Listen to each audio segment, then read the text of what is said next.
Yes, indeed, my dear. Got one of the biggest winning streaks in the country going. How many is that, Chet? Well, if we beat Madison next week, that means we're 2 in a row. Let me just tell you who Chet Kincaid is and what he's about. Ed Weinberger, the fellow who did the pilot script for the Huxtables, also the inventor of Taxi. Edward and I went to the same high school in Philadelphia, class 204, Central High School. Eddie also used to write for Dick Gregory because he traveled with Dick. Therefore, I felt that Eddie was an okay guy. So with Eddie, made up this story of this guy, Chet Kincaid. Now, Chet Kincaid is a school teacher because I'm always putting education first. And I want to show people the educated guy.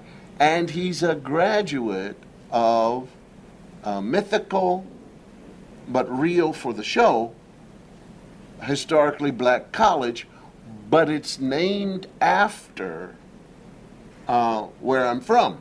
The high school where he teaches is also named after the housing project that I partially grew up in, Richard Allen.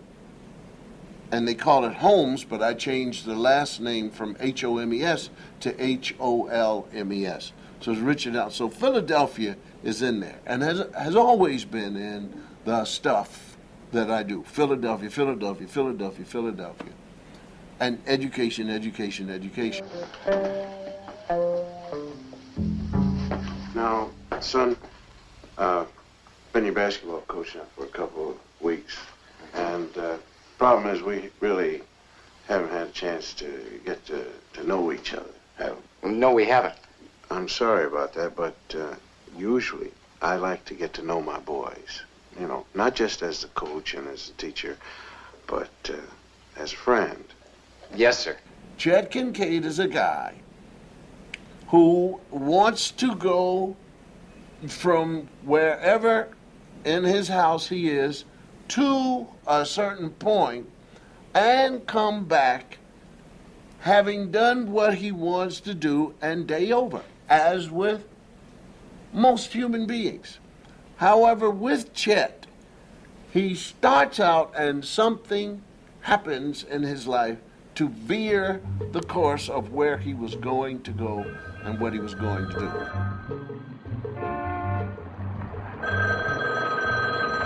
What was that ringing on an empty phone book?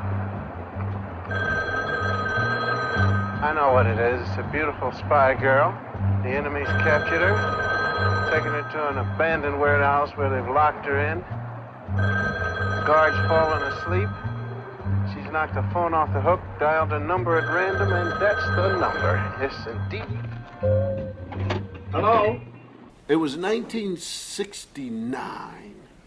After I Spy, there were only 3 big networks. There was NBC, ABC, and CBS. And on a given night, Annie Strong show, Gunsmoke, Ed Sullivan or something could get 80% of the viewing audience, which would bring it to 100 million people or something like that. We had problems with NBC. One was I did not want any laugh track put on the show, but Marvin Miller, who was fantastic as my producer, he's from Philadelphia. Ben Franklin High School he graduated from in the early 50s. And Marvin just kept fighting them off. I got on my track shoes. My track shoes were white with the red stripes so that I look fast while I'm standing still, you know. And I'm just out cooling it, just getting warmed up for the high jump, you know, getting muscles all loose and everything. And I kind of jogged by, and there's 10 girls up in the stands, see? 10 great-looking girls, I mean. And there's one girl who is just, well, she's just cooking, looking. And she doesn't even have to walk or nothing like that. You know that this is the girl that you dig. And all the girls are saying, "Ooh, isn't he cute? Yes, he is. He certainly is." And, you know, I'm just... Is this the part where you run? No, wait. Just cool it, man. Just cool it. So I'm jogging, you know, and every once in a while I go past them. And as soon as I go past them, I just, you know, do that. And they, isn't he cute? We shot this as a movie. In other words, we used movie cameras. We went outside of the studio sometimes, so we shot on location, and we came back and we shot quickly. When we finished it, it was scored with Quincy Jones as the musical director. However, I would not allow a laugh track. And the big people said, "We want a laugh track." No, you're not getting one. I want people to laugh at what they want to laugh at home. I don't want anybody, any writer, pressing a button and a guy says, "Well, good morning, Jack." Ha, ha, ha, ha. You hear that kind of stuff.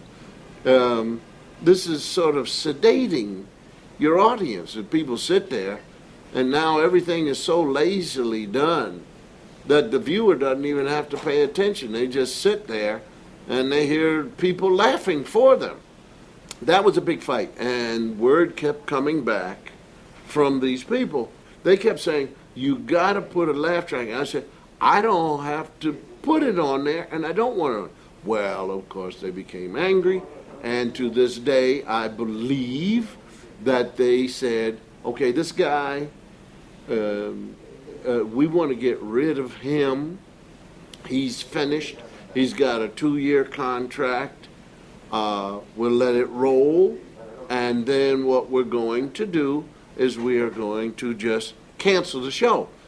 Because what I heard later, maybe 30 years later, from a gentleman who, at Filmation, who looked at the numbers, in other words, the viewers, and he said that my show, I think I followed Walt Disney with the little, "and you was,"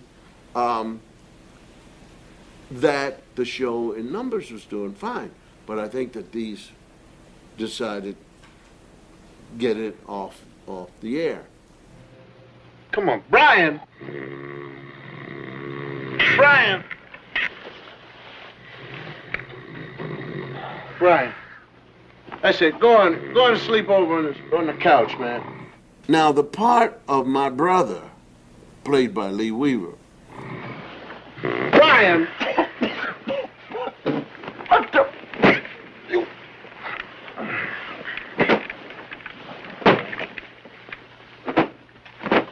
Lee Weaver wanted to be an entrepreneur, not the character of my brother. This is Lee Weaver.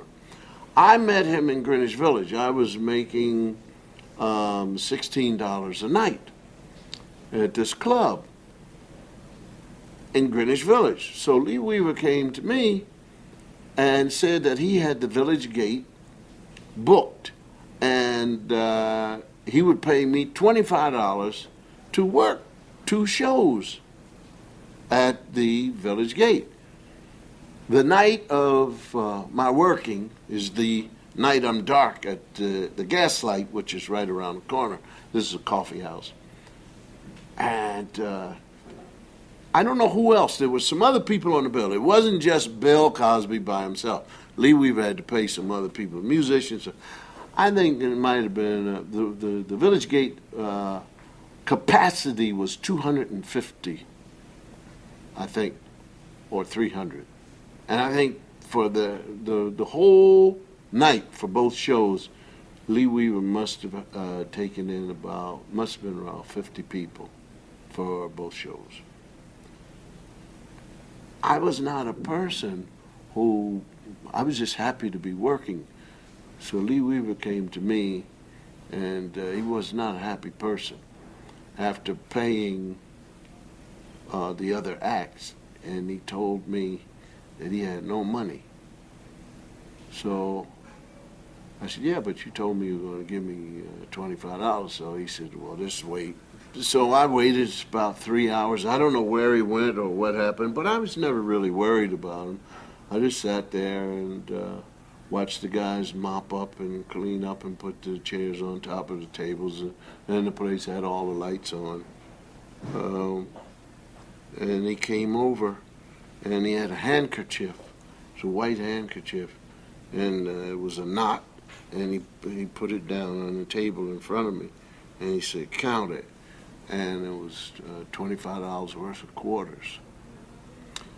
So Lee Weaver and I became friends after that because I always joked about that. And of course, he always told me that even to this day that he remembers when I bombed, but I didn't bomb. I wasn't a headliner. I had nothing to do with it. But I did. When I moved to California, Lee came out, and Lee became my stand-in. And Lee's personality was such that I felt that he could feel comfortable enough with me, and we had so many similarities. And he really had in him a personality that was warm and funny. Still does. Well, now, what is this? What's it look like? It's a suitcase. Well, what are you going to do with it? I'm moving in. Oh, well, hold it, man. Hold what? I'm your brother. Yeah? Yeah, and I just think that, man, after 11 years of marriage, you just can't throw something like that out the window. Well, it is. Uh-huh. Well, don't you think you're being a little bit hasty? Chet, I couldn't live with that woman in that house another single day. All right, well, is that serious, is it? My mind is made up, Chet. Mm-hmm. And listen, I just want to tell you one thing, man. Yeah. I really appreciate what you're doing for me. Mm-hmm. I won't forget this, man. Thank you. You're really a brother.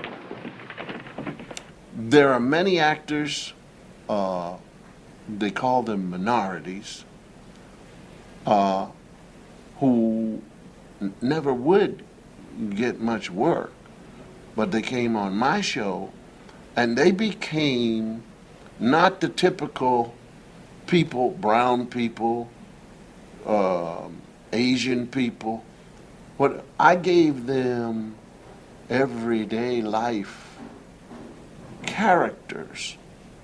Rex Ingram is another example of the kind of acting that if you take the black and white Hollywood and what the directors and the studios and the writers want you to do and be, well, you sure is this and I was this, Mr. Morgan, and this is the point of what these white people in Hollywood want to come from the characters. So Rex Ingram is a great actor, and he has this great booming voice. How you doing, George? What is this? And so many wonderful stories that between takes he would tell me things about Hollywood and tell me about himself. And Rex, of course, played this senator, this guy. And so it was, where you take the character and you build, and then he's not going to do it, and something happens, and we have to go get him. That kind of Frank Capra in 22 minutes kind of show. And Rex thanked me so much. I was honored to hear Marvin Miller say that Henry Fonda had accepted to do the show. And I wanted so badly to be perfect that I had my stuff put on cue cards and did this thing in the elevator.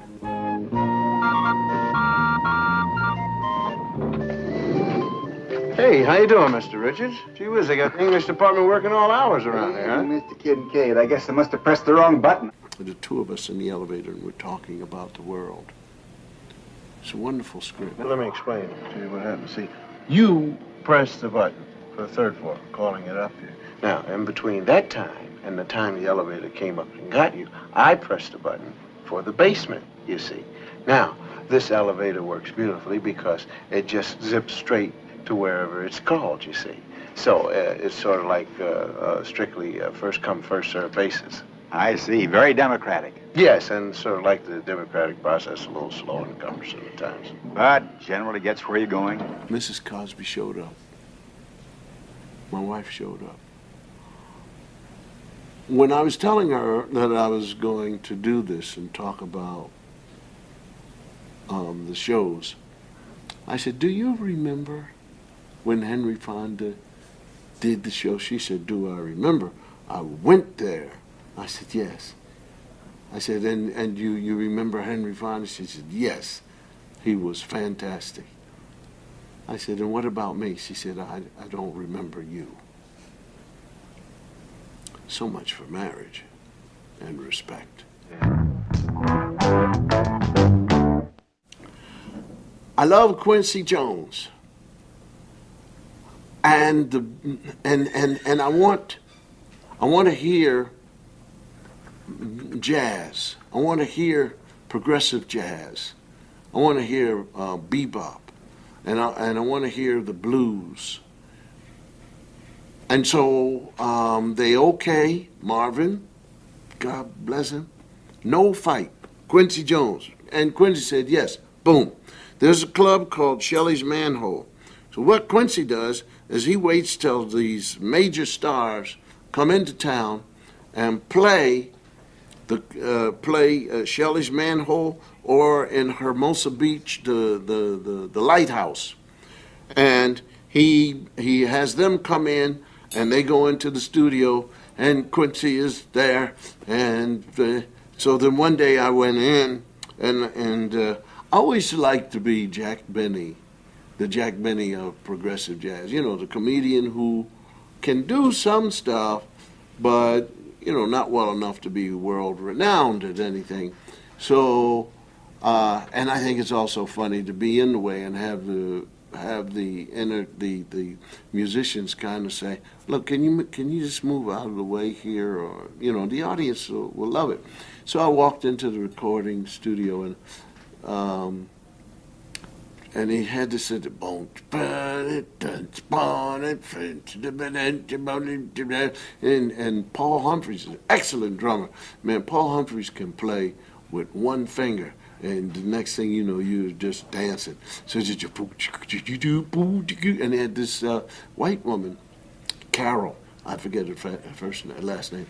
Carol. She's when you hear the bass line, this is a white woman from somewhere, it might be West Virginia or something, because when she opens her mouth, you're going to hear the South. And she did and Quincy found her, put her right, and she's pumping that bass. And of course, Ray Brown is pumping the upright. But she is the person, she's the one doing that. And she's hip. Lord! Only get some raggets and some rolls and reason misers. Ha ha ha ha! Every day. Long as I'm away.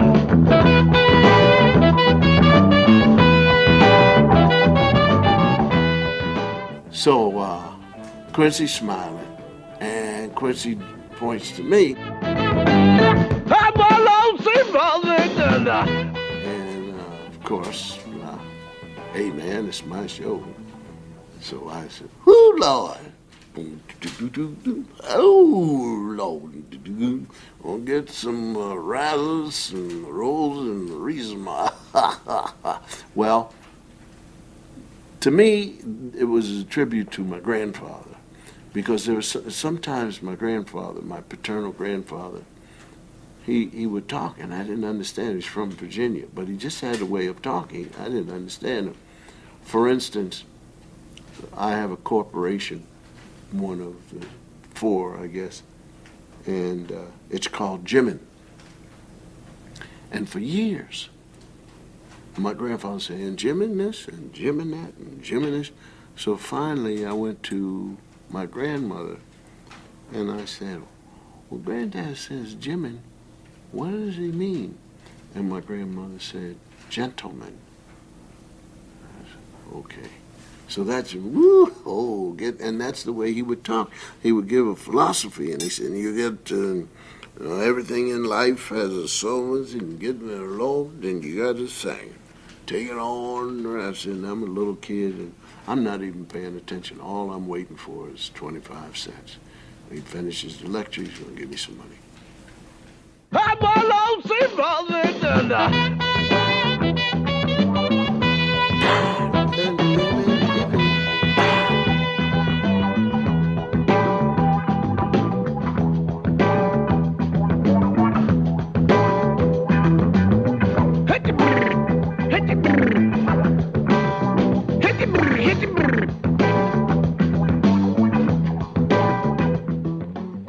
Hickey brr, hickey brr, hickey brr, brr.